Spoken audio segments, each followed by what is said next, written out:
আসসালামু আলাইকুম ওয়া রাহমাতুল্লাহি ওয়া বারাকাতুহু। আলহামদুলিল্লাহি ওয়া কাফা ওয়া সালামুন আলা ইবাদিহিল্লাযীনা ইসতাফা আম্মা বা'দ। ফাআউযু বিল্লাহি মিনাশ শাইতানির রাজীম। বিসমিল্লাহির রহমানির রহিম।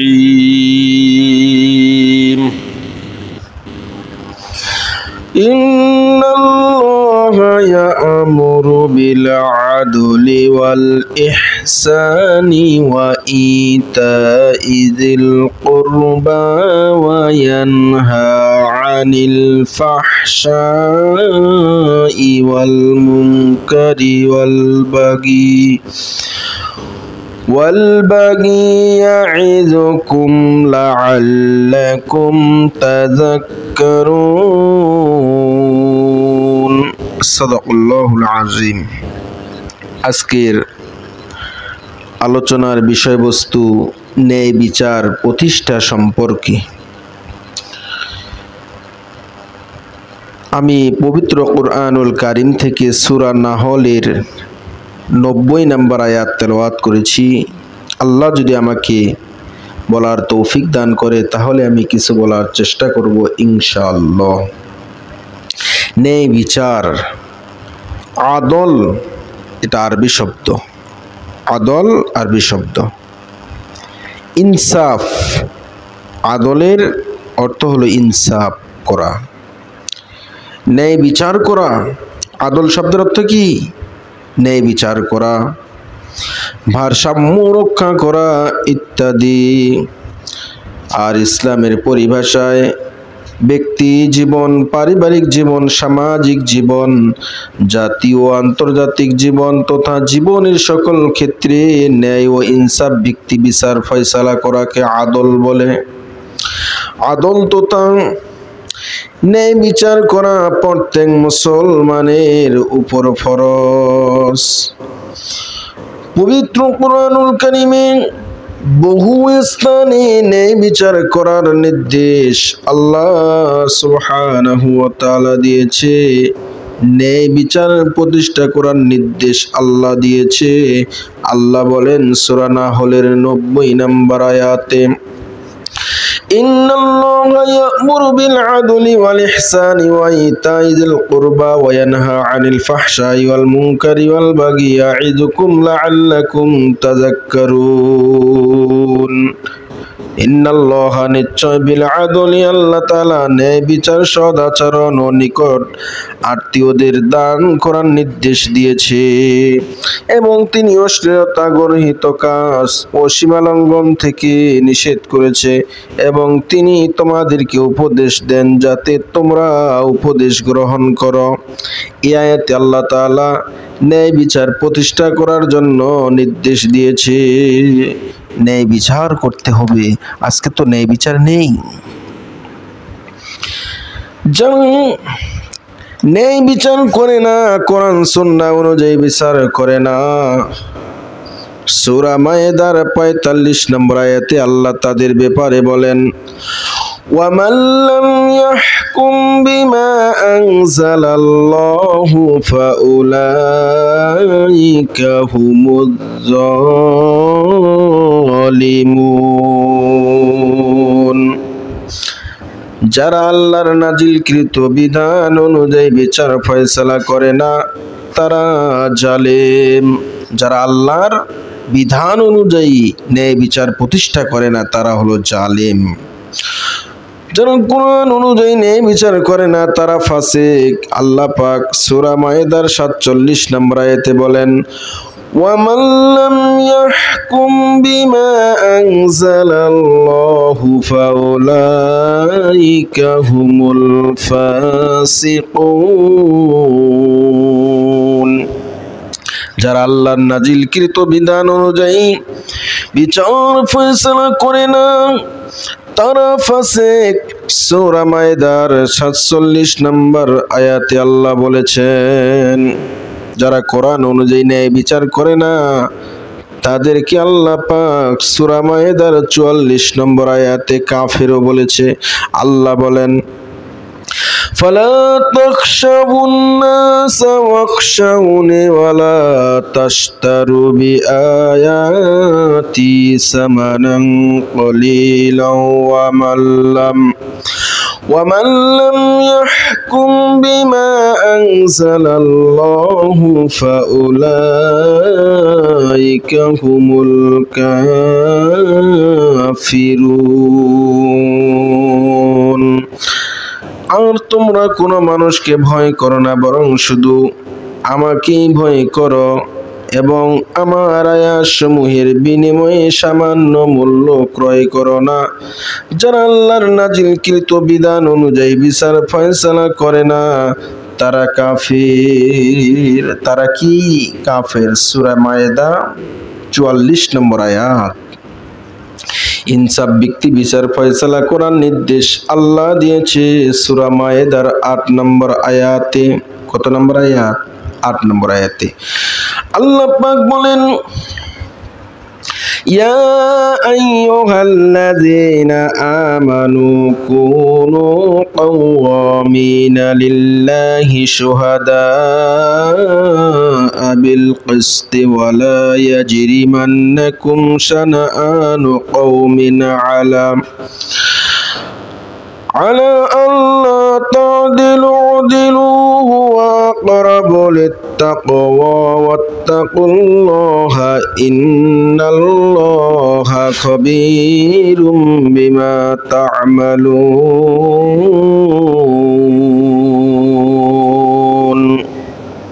আল্লাহ বলেন, হে মুমিনগণ, তোমরা আল্লাহর জন্য ন্যায়ের সাক্ষ্য দানে সদা অবিচল থাকবে।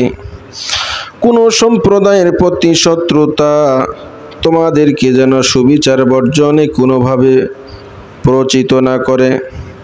তোমরা ইনসাফ করো এবং তাকওয়ার নিকটবর্তী এবং আল্লাহকে ভয় করো। নিশ্চয় তোমরা যা করো সে বিষয়ে আল্লাহ খবর রাখেন। আত্মীয় স্বজনের প্রতি নেই ভিত্তি ওসিয়ত, সূরা বাকারার 180 নম্বর আয়াতে আল্লাহ বলেন, কুতিবা আলাইকুম ইযা হাদারা আহাদাকুমুল মাউতু ইন তারাকা খায়রাল ওয়াসিয়াতু লিল ওয়ালিদাইনি ওয়াল আকরাবিনা বিল মা'রুফি হাক্কান আলাল মুত্তাকিন। তোমাদের উপর ফরজ করা হয়েছে যে যখন তোমাদের কারো মৃত্যু উপস্থিত হবে, যদি সে কোনো সম্পদ রেখে যায় তবে পিতা মাতা ও নিকটবর্তীদের জন্য ন্যায় ভিত্তিক ওসিয়ত করবে। এটা মুত্তাকিদের দায়িত্ব। এটা কিসের দায়িত্ব? মুত্তাকিদের দায়িত্ব। সম্মানিত হাজিরিন, ন্যায় বিচার প্রতিষ্ঠা করার ফজিলত সহিহ বুখারী 2526 নম্বর হাদিসে রাসূলুল্লাহ সাল্লাল্লাহু আলাইহি ওয়াসাল্লাম ইরশাদ করেন, হাদিস কানা হযরত আবু হুরায়রা রাদিয়াল্লাহু তাআলা আনহু বর্ণনা করেন, তিনি বলেন রাসূলুল্লাহ সাল্লাল্লাহু আলাইহি ওয়াসাল্লাম ইরশাদ করেন, মানুষের প্রতিটি হাতের জোড়ার জন্য তার উপর সদকা রয়েছে। সূর্যোদয় হয় এমন প্রতিদিন, অর্থাৎ প্রত্যেক মানুষের মধ্যে সুবিচার করাও সদকা। যারা সুবিচার করে তারা সদকা করার মতো সওয়াব পেয়ে যায়। এই জন্য আমাদের ন্যায় বিচার করতে হবে। যদি আমরা ন্যায় বিচার করি তাহলে আমরা সদকা করার মতো সওয়াব পেয়ে যাব। ন্যায় বিচারকগণ যারা ন্যায় বিচার করবে তারা আল্লাহ পাকের আরশে আজিমের নিচে স্থান পাবে। সহিহ বুখারী মুসলিম 627 নম্বর হাদিসে রাসূলুল্লাহ সাল্লাল্লাহু আলাইহি ওয়াসাল্লাম ইরশাদ করেন, যেদিন আল্লাহর রহমতের ছায়া ব্যতীত অন্য কোনো ছায়া থাকবে না, সেই দিন 7 প্রকার লোককে আল্লাহ তাআলার আরশের ছায়া দিবেন। 1 নাম্বার ন্যায় পরায়ণ শাসক, যারা ন্যায় বিচার ফয়সালা করে, তাদেরকে আরশে আজিমের ছায়া দান করবে। 2 নাম্বার, যে যৌবন বয়সে আল্লাহর ইবাদতে লিপ্ত থাকে, তাদেরকে আরশে আজিমের ছায়া দান করবে। 3 নাম্বার, যার অন্তর সদা সর্বদা মসজিদের সাথে লেগে থাকে, সেই ব্যক্তি আরশে আজিমের ছায়া পাবে। 4 নাম্বার, ওই 2 ব্যক্তি যারা আল্লাহর উদ্দেশ্যে পরস্পর ভালোবাসে এবং আল্লাহর জন্য পরস্পর একত্রিত হয় এবং তার জন্যই সম্পর্ক ছিন্ন করে। অর্থাৎ কোনো ব্যক্তি কাউকে ভালোবাসে আল্লাহর জন্য, কোনো ব্যক্তির সাথে শত্রুতা করে তাও আল্লাহর জন্য। যেই ব্যক্তি আল্লাহর জন্য এগুলো করবে, সেই ব্যক্তিকে আল্লাহ তাআলা আরশে আজিমের ছায়া দান করবে। 5 নাম্বার, ওই ব্যক্তি যাকে কোনো বংশীয় রূপসী সুন্দরী নারী কুকর্মের আহ্বান জানায়, কিন্তু সেই বলে প্রত্যাখ্যান করে যে আমি আল্লাহকে ভয় করি। আল্লাহর ভয়ে যেই ব্যক্তি কুকর্ম জেনাবে বিচার ছেড়ে দিবে, সেই ব্যক্তি আরশে আজিমের ছায়া পাবে। 6 নাম্বার, যেই ব্যক্তি এমন গোপনে দান করে যে তার ডান হাতে কি দান করেছে বাম হাত জানে না, সেই ব্যক্তি আরশে আজিমের ছায়া পাবে।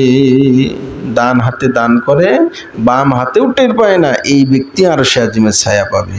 7 নাম্বার, যেই ব্যক্তি নির্জনে আল্লাহর স্মরণ করে এবং তার ভয়ে চক্ষুদ্বয় হতে পানি বের হয়, অর্থাৎ গোপনে গোপনে কাঁদে, এই ব্যক্তিকে আরশে আজিমের ছায়া দান করা হবে।